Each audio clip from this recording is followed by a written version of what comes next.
बिस्मिल्लाहिर्रहमानिर्रहीम। अस्सलाम वालेकुम। आप देख रहे हैं हमारा यूट्यूब चैनल। इस वीडियो में हम आपको बताएंगे इस्लाम की रूह क्या है। अगर हम जामी और मुख्तसर तरीन अल्फाज में इस्लाम का तारुफ हासिल करना चाहें तो वो ये होगा कि अल्लाह ताला इस कायनात का खालिक है। इस कायनात आलिम में तमाम चीज़ें मुकर्रर कवानीन के तहत रोबा अमल है, जिन्हें अर्फ़ आम में कवानीन फितरत भी कहा जाता है। इस तरह के कवानीन इंसान के लिए भी मुकर्रर हैं, जो वही के ज़रिए इसे अता किए गए हैं।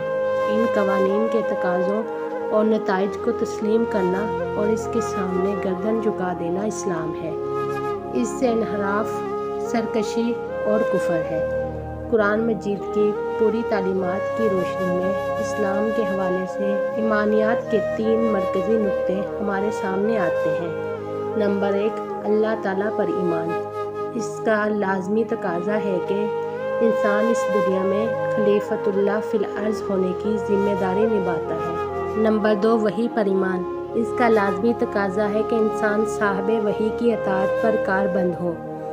नंबर 3, ज़िंदगी के तसलसल आखिरत पर ईमान। इसका लाजमी तकाज़ा है कि इंसान दुनिया आखिरत में जवाबदेही के कानून मकाफ़ात को हर अमल में मलहूज़ खातिर रखता है। आने वाली वीडियो में हम आपको कुरान मजीद की पूरी तालीमात की रोशनी में इस्लाम के हवाले से ईमानियात के 3 मरकज़ी नुक्तों में से पहले नुक्ते अल्लाह ताला पर ईमान के मुतल्लिक़ बताएंगे। वीडियो अच्छी लगे तो लाइक और सब्सक्राइब करें। शुक्रिया।